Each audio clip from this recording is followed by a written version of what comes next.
always tell professional players, wherever you are, make good time with the time that you have. When I got the opportunity to play professional football, I used that as an opportunity to go to college. The racial thing only hit me when I went to Howard University. I was not really aware of the problems that Black people faced in this country. Yeah. So that was a shock to me. Yeah.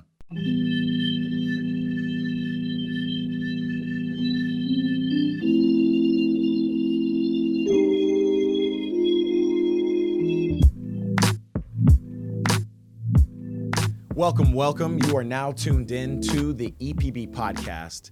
I'm your host, Matt Marshall, and this podcast is dedicated to exploring the culture of soccer in America through candid conversations with professionals in the sport all around the world. And I have a special guest today. I'm sitting down on this episode with Hall of Fame soccer coach Lincoln Phillips. He was nicknamed Tiger for his cat-like reflexes as a former professional goalkeeper. He is the first Black professional soccer coach in U.S. soccer history. It's amazing. And he was also the coach of my alma mater, Howard University, bringing that team to 2 NCAA Division I national championships. It's unprecedented, and I'm excited to bring you our conversation today. Make sure you hit that subscribe button if you haven't done so already, and I hope you enjoy the conversation. First and foremost, I appreciate you taking the time to come and talk to me. Again, I met you at the convention center, though I've known of you for such a long time. But everybody I talked to, everybody kind of connected in the Howard Network or the guys at Black Star Soccer or anybody continues to tell me, like, man, you got to talk to Lincoln. He drops these dimes. He's got wisdom, this and that. Regardless of that, no pressure. I'm just excited because I got so many nuggets of just wisdom from you in that, 5-10 minute conversation we had at the conference. So, yes, excited to have you on. Welcome. Mike, it's a pleasure. It's a pleasure to be on your show, Matt. And, when you asked me, I think you didn't think that I would say yes, but I said yes right away. Yeah, exactly. Because it's young people, you just gotta look out for the young people and give them the opportunity to thrive and be creative. So it's a real honor to be on your show. Thank you. And yeah, you're right. I got to be honest. I did not think I could get any time with you. The main reason is because you're a celebrity. I mean, the way you walked around this coaches convention, everybody was, grabbing at you, trying to get some of your time. Obviously, there's a lot of history, and we're going to go through all of it. But just in terms of where you are now, one, did you ever see yourself being in kind of the position you are now, looked at as, a leader, not only in soccer in America, but Black soccer in America? Well, not really. I just did things. I had good mentors. I had a very strong background in Trinidad and St. James, where I grew up. It was a very diverse area. We had a lot of Indians and Chinese and Europeans, and the kids played. We all played together, and so that human touch, that ability to get along with different people, came natural. And I was never really one of the best players when I was growing up. I was always the last person to be chosen. And, somehow or the other, that lit a fire under me with the help of my mother, who gave me a psalm to say, 121st Psalm, I would lift up my eyes unto the hills.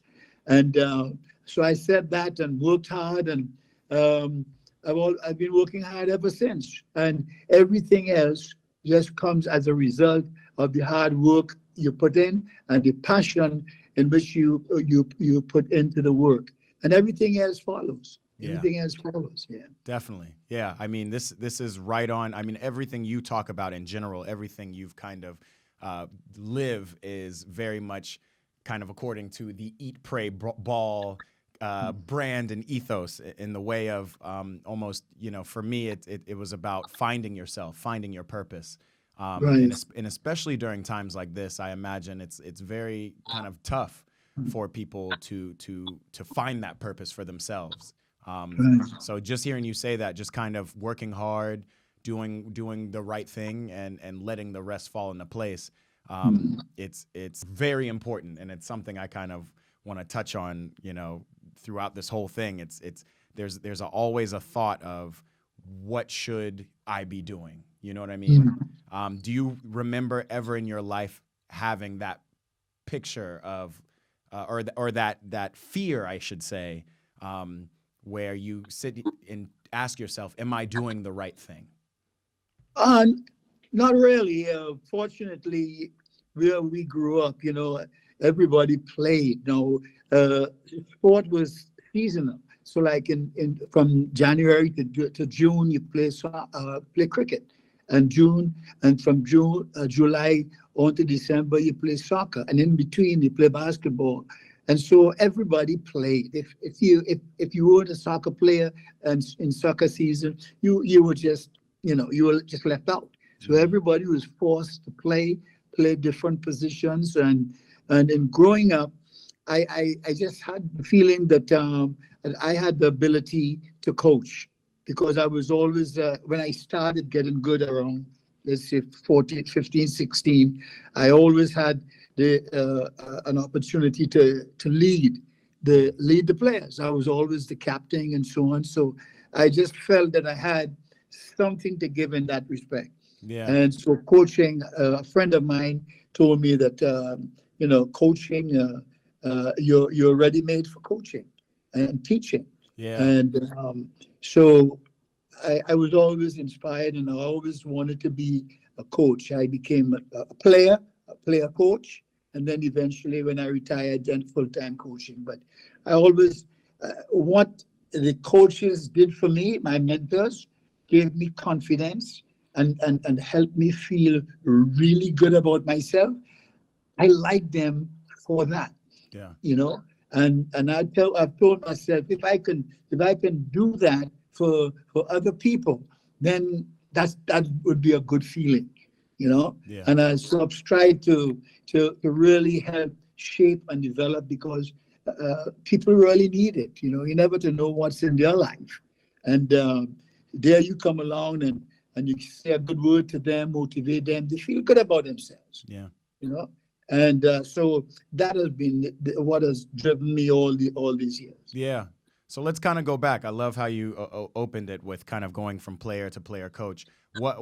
How did that happen a little bit? What was the trajectory for you? Obviously, you were in Trinidad, and you began playing.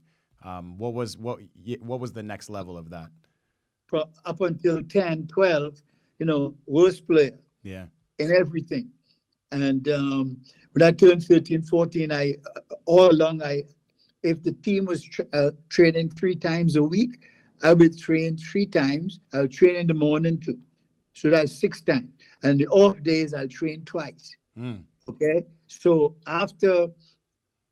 when I got to be about 14 or 15, all hell broke loose. I was just, playing with the big guys now, you know. And obviously, when I went back to the group that was my age, I was advanced. And so they all looked up to me to play. And so I was always the captain. And at that time, we never had coaches as such. The captains were always looked at as the person to lead, Mm. you know. Yeah. And then I joined my high school, was Queen's Royal College, and very top school academically. I couldn't get in there on the academic sides, but I got a sports scholarship. And we had a couple of good leaders, our age, very, very talented, down to earth captains and leaders. And so I learned from them, Mm. you know. And then when I left there, I went to play first division with Maple. That was one of the top teams in the country. And the captain of the team was Cedric Joseph, and he always had things under control. Mm. It Yeah. doesn't matter what it was. And I learned a lot from him. And then on the national team, we had 12 captains from different teams. It was like iron sharpening iron, you Yeah. know? Yeah. So I got a good foundation there. and then I got a contract when our national team played in the Pan Am Games. We surprised everybody and got a bronze medal. We beat Argentina, we beat Colombia, and tied with Mexico. So wherever I went after that, I was a player coach. Yes. It's funny thinking of the where football around the world is now compared to that of, the 50s and 60s. What, you talk about contracts, you talk about wearing the crest and playing for your country. What was the, again, by comparison to now where there's, all these $1 million contracts, all this money and advertising, what was the kind of life force around football then? Was it just to play and to represent your country? What was? Well, it was a pleasure, yeah, to represent the country. Yeah. And especially, as a number one goalkeeper, and my whole country is depending on how well I do. And so when I hit the field, it was like I had to perform. Yeah. Yeah. I always feel that I had to perform, and I never felt comfortable enough to say, well, hey, look, I'm the best goalkeeper in Trinidad. I never felt comfortable at that position. So I worked even harder to maintain that position. Oh, yeah. Yeah. And to represent Trinidad, it was an awesome experience. How did you transition from that into coaching? Well, I did. I started my full-time coaching up here in the United States. Okay. But the background I got from Trinidad. But the big thing for me is when I joined the Trinidad and Tobago Regiment, and I became a physical training instructor. And so I had to lead, and sometimes in drills I had to lead teams, and I had to lead the soccer team. I had to lead everybody. Yeah. So my opportunity to become a leader was really came from being a soldier, being an officer. What was the thought process going to the United States? Was that for more opportunities? What? Yeah. Exactly. But I always wanted to be a physical, and that's why I joined the Army. I was told that if I did well, it being a young Army, that I would get the opportunity to go to England and study physical fitness, Army physical fitness. And so when I joined the Army, I came third. I was third among all the recruits, and I did very well. And I got promoted to full corporal, and I got an opportunity to go to Hampshire in England. I spent 3 months there on a PT course, and that really opened my mind. To leave a small country like Trinidad and Tobago, now in England, and there's snow and running in the snow and not, getting so tired that you feel like passing out. Yeah. And but I had to overcome all of these obstacles, Yeah. So this is kind of a connection between style and culture a little bit. I naturally, you guys in Trinidad had a certain style of football that you played that they just didn't know in the Americas, and maybe not in England as well. But that style also seems to kind of come hand in hand with the racial dynamics. Now, my understanding of Trinidad is that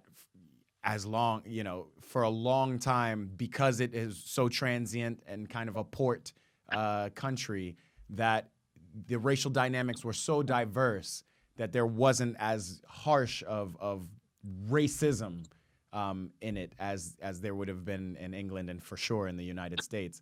Do you agree with that? No, coming to the United States, we just had, we were surrounded with a few people, Americans who really liked the game. Yeah. And that was our little world. Okay, we'd go outside, and especially in the cities. I always like to do a lot of those clinics, and it was indeed a great pleasure to go outside there and help teach these little boys and girls how to play the game, and how to play it as a gentleman, as a sportsman, having good sportsmanship and so on. So that was a great pleasure for me. Yeah. So uh, the racial thing only hit me when I went to Harvard University. Mm. Mm. See, I was not really aware of the problems that Black people faced in this country. Yeah. So that was a shock to me. Yeah. Yeah. And I'm gonna go a little bit further into that, but I wanted to like hit on the clinics that you would set up and the teams that you would be with when coming to the United States, because I feel like there's a misunderstanding that the United States has not been in the world of soccer for as long as most countries have been.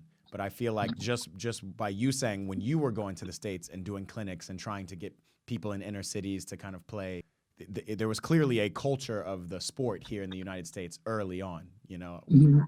Yeah, when I came here, it was in 1968. 68. And Yeah. and soccer, you had a rich culture of soccer Yeah.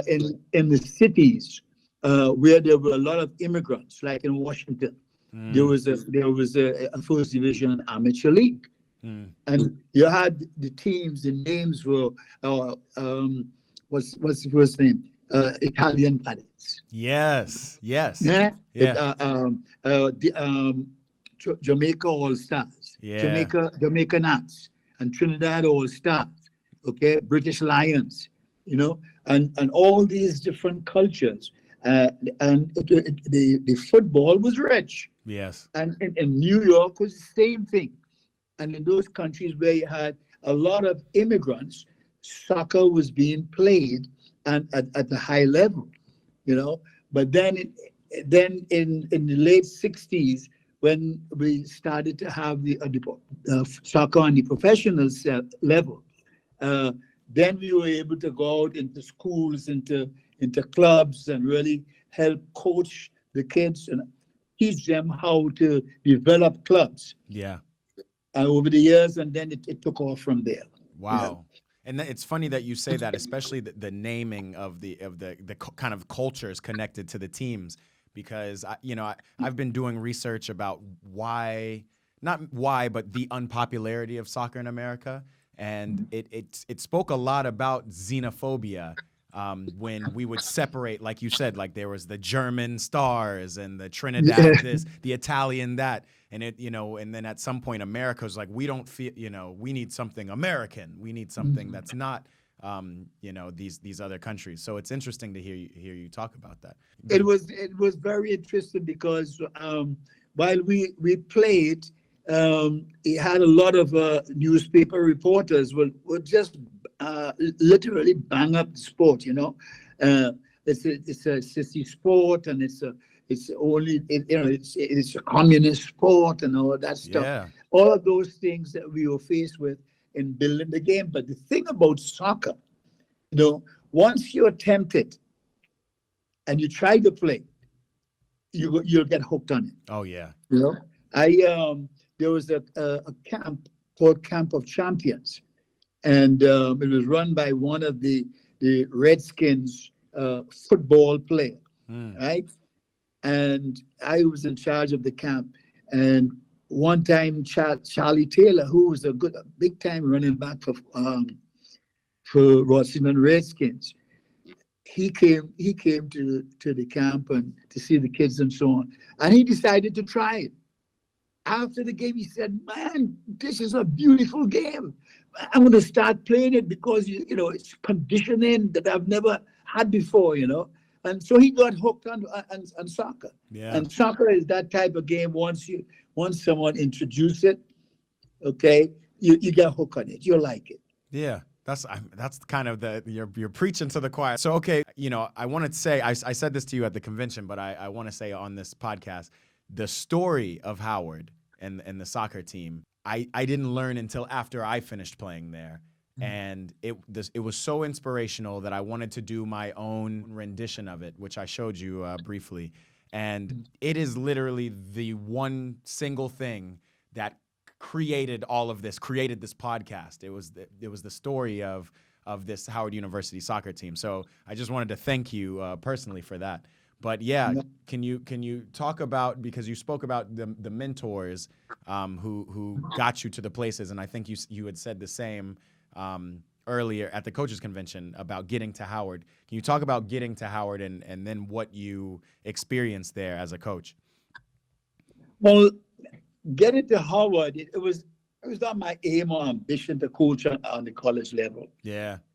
And I when playing with the Baltimore Bays, my coach, mentor, Gordon Jago, introduced me to the Washington Darts.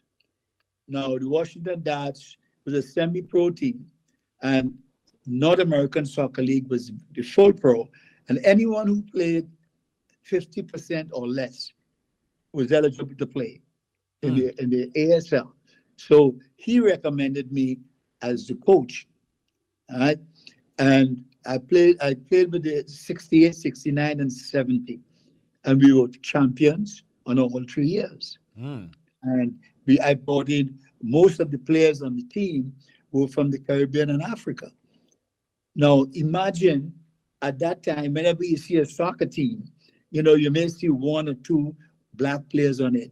But our team had 7 black players on the field. Wow. And we just played a fast type of high tempo soccer. There's no passing around. As you get the ball, you put it in behind the defense, and not just kicking it widely. We had players who we could chase down and do well with it. So we just moved from defense into attack, as like basketball, fast break. Yeah. That was our style of soccer. And one time I was doing a clinic for the Special Olympics, and that is where I met the coach of Howard University, an old Black American by the name of Ted Chambers. Ted Chambers coached all the teams at Howard University, and he was he was an angel. He was blessed, and he just knew how to help people out. And he asked me if I could come and do a clinic. So I went up there and I did the clinic. So here I am, a professional coach coming down to the college. My coaching was something they'd never seen. They liked it. Yeah. And they said, why don't you, come and be our coach? And they spoke to Coach Coach Chambers, and there I was, Wow. head coach of Howard University. What was the state of the team when you went to do the clinic? The team had talent. Okay. But they never played together. Okay, they needed somebody to bond the players. Yeah. And the first thing when I came aboard, we were in the dressing room, and there was a little argument, and one of the players cussed out loud, the F-bomb, So I looked at him and I said, let me tell you, and I'm telling all of you right now, the next time I hear that, okay, you're not going to play for Howard University. I said, I will never curse you. You will never hear me cursing, right? So that, that started it all for me. And from then, everybody started working with one another. Wow. I want to go back just because I love the historical aspect of this. Again, the way people describe soccer in America, they make it seem like it just came out of nowhere 10 years ago, maybe 20 years ago, right? So there was not only a North American pro league in the 60s, but there was also a semi-pro league. Yes. Yeah. Yes, there was an infrastructure is basically what I'm saying. Absolutely. Yeah. Okay. Absolutely. What you are seeing now in soccer, it started from the North American Soccer League. Yes. Okay. Because we had a lot of Europeans, a lot of Africans, a lot of Caribbean people. Now, the Africans and the Caribbean players, Europe was not open for them. Okay, so a lot of good Trinidad players came to the United States and were very, very talented, And when after the playing days, when the league sort of died out, many of us became college coaches. Wow. Okay. Yeah. You know, and that is where how the soccer in the United States started to develop. Mm.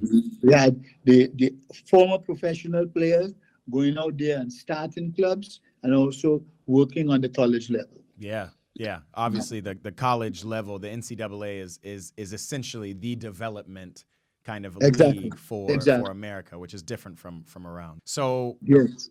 even though you kind of described that a lot of the players ended up coaching colleges and developing colleges, why for you who were already coaching at the pro level, why did you decide to accept the offer to come coach at Howard? Well, I came to the United States to get a degree Mm. in physical education. That was the big main reason, because I had a career in the Trinidad and Tobago Regiment. I could move up the ladder to be a major and general or whatever. Yeah. Okay, I was very comfortable. I got married. I had 2 children, and everything was going for me. But my ideas in life, I felt that I couldn't achieve them in the army, Mm-hmm. and I wanted to get a degree in physical education, and I did not have the wherewithal to get into any university in Trinidad. Mm. So when I got the opportunity to play professional football, I used that as an opportunity to go to college. Yeah. All right, I had 32 credits. Mm.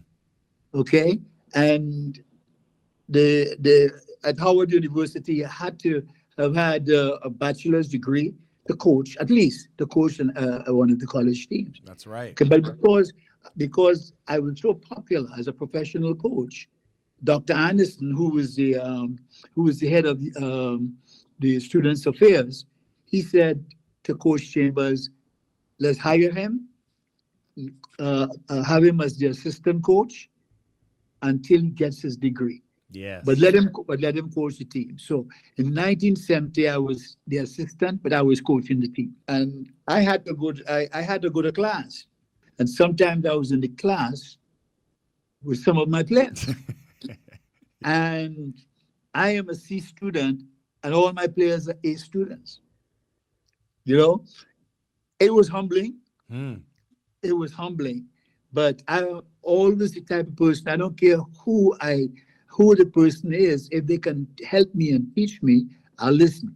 You Yes. know, Yeah. but that's why I always tell professional players, wherever you are, make good time with the time that you have. Mm. As a professional player, you have a lot of time on your hands. You practice once in the morning, and most of the times the rest of the day is free. What Yeah. are you doing with it? Yeah. Okay, Yeah. so I would encourage professional players to take a degree in something during that time. And so you said basically the professional league died out. This is Yes. the first iteration of the NASL. Did that die out just as you were going to Howard or before? Yeah, yeah, yeah, Wow. yeah, Okay. yeah. No. And then it died out, and the highest level of soccer then was the colleges Wow. Okay. That makes sense. Yeah. in the 70s, in the early 70s. Mm. And the kingpin of soccer at that time was St. Louis University. St. Louis. Yeah. Oh man, what is soccer team? They were like the Barcelona. I mean, they play tiki-taki soccer, you Really? know. Yeah. And but when we played them, it was no tiki-taki. It was off to the races. So yeah, so talk about that. This is like 1970. You just got to Howard. You're taking classes with your students, but you kind of bring this style of fast break soccer to the school, and then make it all the way to the championship to play this St. Louis, this four-time reigning champion team, right? I don't know how well Howard had placed in NCAA in years prior, but first time making it to the national championship, and then obviously we all know what happens. We win the game, And a year later, or later that year, they say that no, you had ineligible players. You weren't allowed to play. When I came there in 1970, okay, I found the players there, and I coached them. And we came in 1970, and we played in the semifinals, and we lost against UCLA in 1970. And in 1971, we recruited some good players, and we went all the way. We tied one game. Wow. Okay, and we went all the way. But we were so superior. We had two forwards, Keith Akwe, Alvin Henderson. Keith Akwe was the fastest human being I've ever seen play soccer. I mean, he was just so dangerous. And most of the teams had just learned to play compact. So when they come forward, there's always a big space behind. See? And the players knew how to put that ball in the space. Yes. And once they did that, Keith was at the end of it.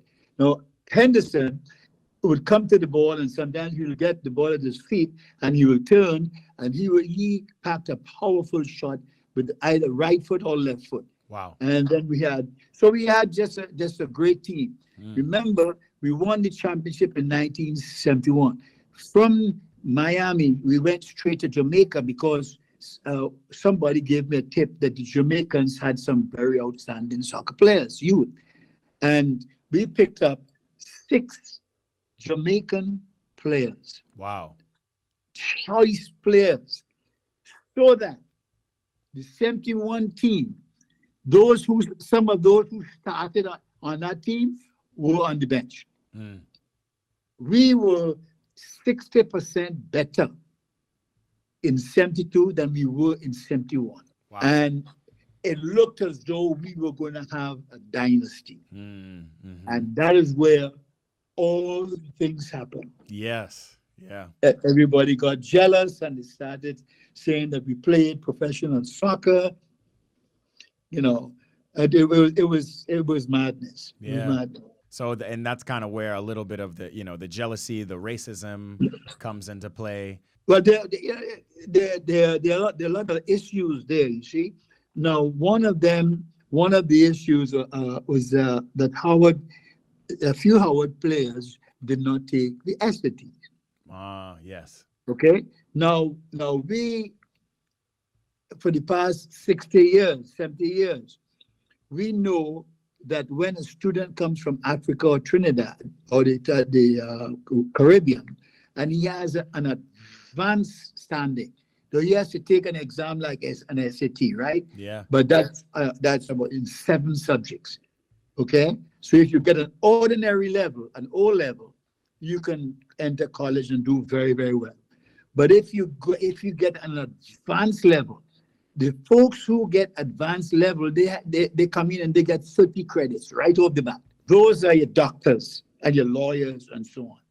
So we did not exempt those type of players, the SAT, to form a soccer team. That has been done all the time. Right. You see?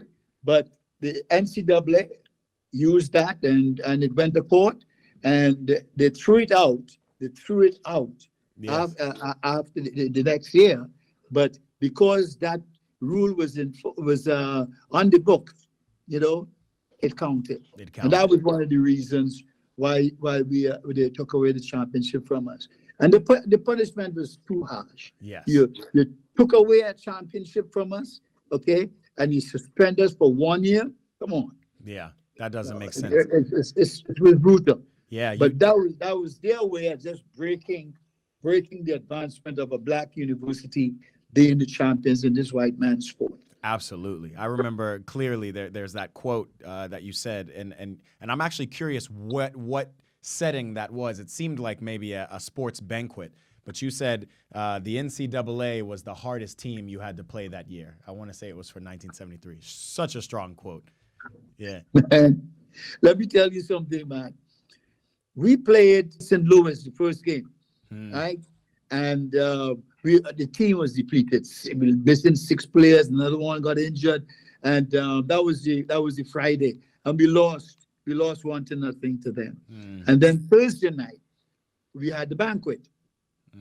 Okay, and all the teams came and so on, and everybody got awards and so on. And when it was my position, when it was my time to go up to the podium, I was going to say congratulations to the coach Kehoe for last night's victory and talk nice things, you know. Yeah. And on my way, I don't know what possessed me. I don't know what happened. I got to the microphone and I said, you know, I congratulate them on their win and so on. I said, but people asked me what is the toughest team I had to play against, and I said it was the NCAA. Yes. Oh my God, the place got quiet, you know. Yeah. And I explained what racism is. Mm. So when a group of people get together to deprive another group of their rights and privileges, that's racism. And I accuse NCAA of racism. I'm saying to myself, Lincoln, shut up. Lincoln, stop. Stop, Lincoln. You can't say that. Right. And it just came out. And when I left the podium, everybody was standing. Everybody was standing. I was walking like I was on air. It was a strange feeling. And I thought that I would have gotten reprimanded for it, you know. Yeah. And when we came back, I was called the President Sheik. And I said, oh my God. When I went up to the office, he says, Coach Phillips, I want to congratulate you on the job that you did. You are a Howard University man. Yes. You stood up. Yeah. And yeah. Strange enough, there's going to be a movie on my life story. Right? And that speech was the main reason why the producer was attracted to it. Absolutely. I can imagine. It was, oh man, I could still feel it. I could still see it. You know, you're telling yourself, shut up, and you just go on automatic, you know. Yeah. It's giving me chills just thinking about it. Like, you know, Yes. this room doesn't want to hear this. Nobody wants, you know, everybody knows it. You're right. And then you just stand up and say it. I remember editing that into some little thing I was doing, and I was like, man, this is. I mean, Hollywood couldn't write it better. You know, that's what I mean. It looks like an episode of Remember the Titans. I was inspired, man. I was led by some superior being, because that's not me, you know. Yeah. But I was hurt. I was hurt for my players. Yes. You know, they took it away from me, and I vowed that, you know, once we get back off of that probation, we will take it. Oh yeah. And that's what we did. 1974. That's what you did. 4 overtimes. We didn't have overtimes in college when I was playing. So, how many overtimes would you never go to PKs, or did you have to do a certain amount? No, after 4 overtimes, that's it. It's a co-champion. Then it's co-champion. Wow. Yeah. But just at the very end of that 4th overtime, we punched in a final goal to man. St. Louis. Oh, geez. It was like, you know, just think of yourself as a balloon filled with air, and somebody punches it. That air inside there is pressure. Oh yeah. And somebody punches it, and the pressure just releases, you know, and we just come back down to earth. That is what that goal. We just went crazy. We just went crazy. Yeah. You know, I tell you, it was a good feeling. Not only did we win, man, it's how we won. Yes. We took it. Yes. And our slogan was "Truth crushed, the earth shall rise again." You know, and behind that quote, we just marched on and won every single game. 19 games, we scored 65 goals and had 6 scored against us. That's amazing. Out of the 6, 3 of them were penalties. Non-penalties at that.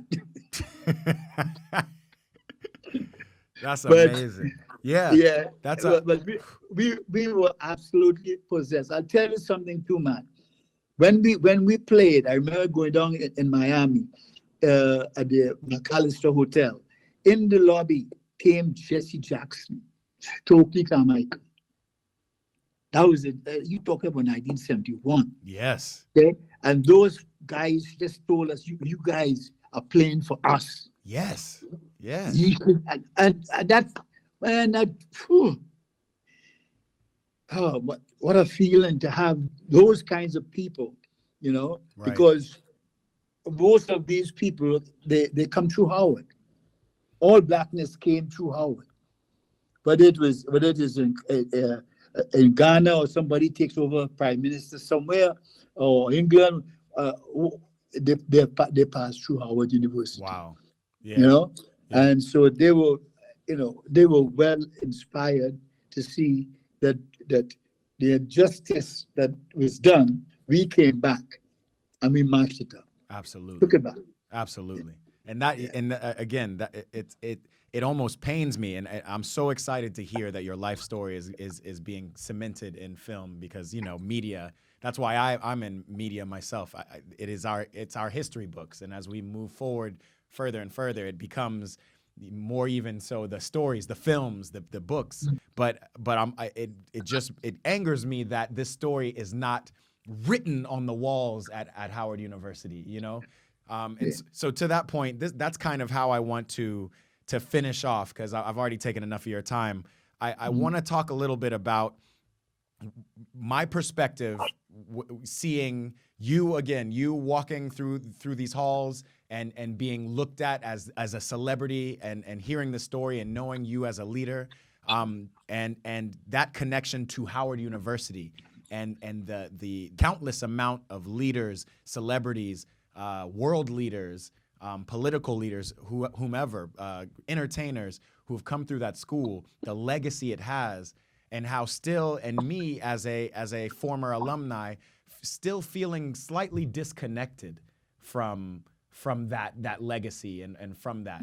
It's almost like there needs to be a film of itself being played the second you get into Howard, to say, hey, look, this is really what Howard is. I know that they've talked about the homecomings. That's the only thing I knew when I was going to the school. Oh, there's going to be fun parties. But really, the legacy of people who've been there, it's almost like you don't even have it. And then once you leave the school, there's almost a loss of the connection. Definitely, anytime I see somebody with a Howard something on, hey, it's you, there's a connection. And you can see, even I gravitated to you. The second I saw you, I came to you. I saw some other black guys at the convention. They came and they said, oh, you went to Howard? Because I had my Howard jacket on at the time. Yes, And, of course. it's an immediate brotherhood. It's an immediate bond, but I don't necessarily feel it outside of just, seeing it. And so I want to talk to you a little bit about, if you feel the same way, and what we can do as alumni, as young people, to try to strengthen that understanding, not just around alumni and people who've passed through Howard, but around Black people in America in general, about that legacy. Yeah, that's a really good point you brought up. Yeah. Okay, we have a disconnect when we leave Howard. Mm. Okay, and I wouldn't blame it with the people. I think we need to do more things that will bring the alumni back to the school. Now, when you look at Harvard and Yale and all these top schools and so on, the alumni, they come back and they make sure that they have certain things that they didn't have at the time. We don't have enough of that at Howard University, and among Black folks in particular. Yes. We just don't. But once we get out, we don't look back enough. Yes. Okay, and it's happening a little bit now. That you have Curry, the basketball player. He came back to Howard, and he put some money there, and folks are starting to do that. But we need to get more attention to giving back, and the school has to create more situations where it will entice us to come back, not just a homecoming, Right. And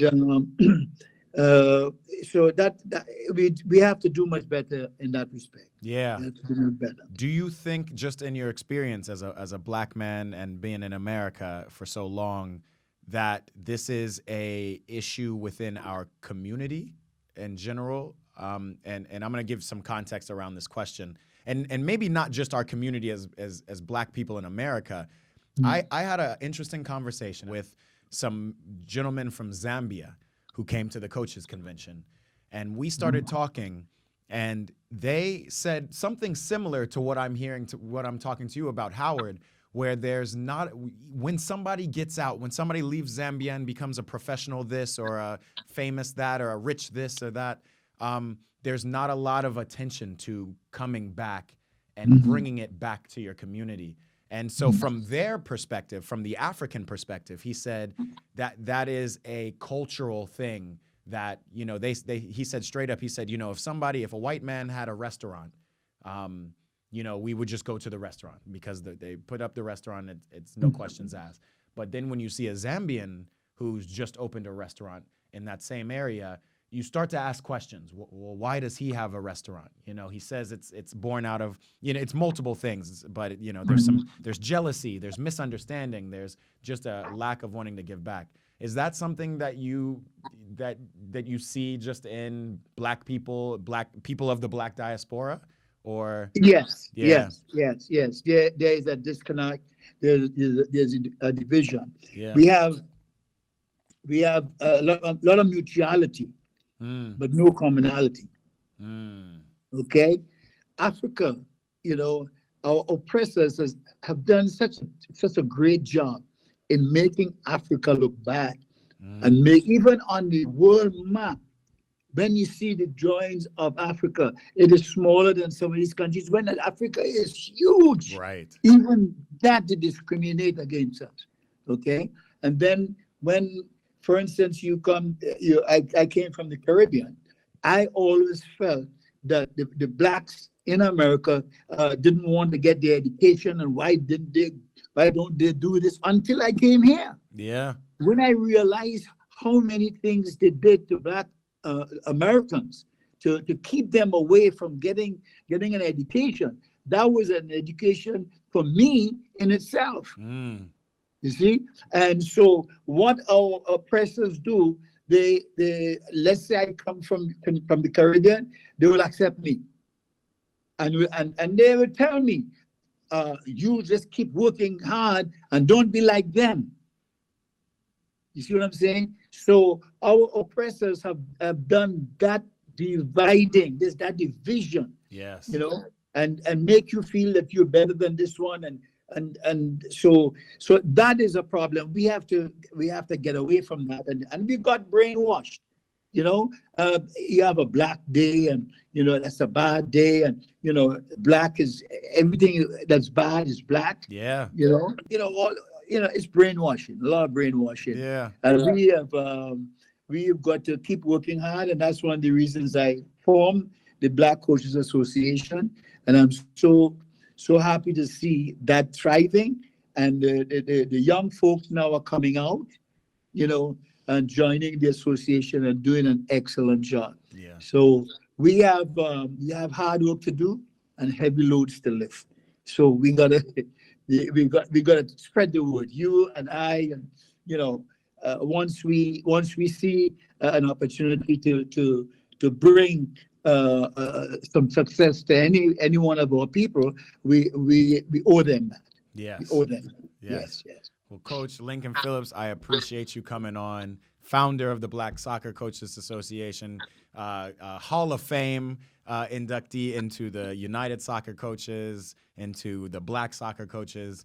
And now we will soon see your story unfold on the silver screen. I'm super excited for it. Well, thank you so much for jumping on with me. We will talk soon. But yeah, this has been great. I'm super excited about this. Yeah, Matt, I'm just hoping that that more people see the show and so on, because what I'd love to do is to go nationwide. There are a lot of folks in the city, and there are a lot of immigrants outside. They are struggling and just need somebody, some motivation, somebody to be a mentor. And that's my new profession right now, motivation speaking. And I just hope that I get that opportunity to share my knowledge and experience with these young people like yourself. I'm Absolutely. asking God to give me that opportunity. Absolutely. Well, it's definitely it's already working. It's already translating across the digital sphere now. So I appreciate it. Absolutely. Absolutely. All right, Coach, I'm gonna let you go. You have a great rest of your day, and I'll appreciate it. And I'll let you know when you can see more of this. But thank you so much. Please do. It's a pleasure, Matt. Thank you very much, and good luck in all your future endeavors. Hey, thanks so much for listening to this podcast. If you haven't done so already, please make sure you subscribe so you never miss anything. If you want to see my expose on the 1974 Howard team, it's right here on my YouTube. Find me at youtube.com/@eatprayball.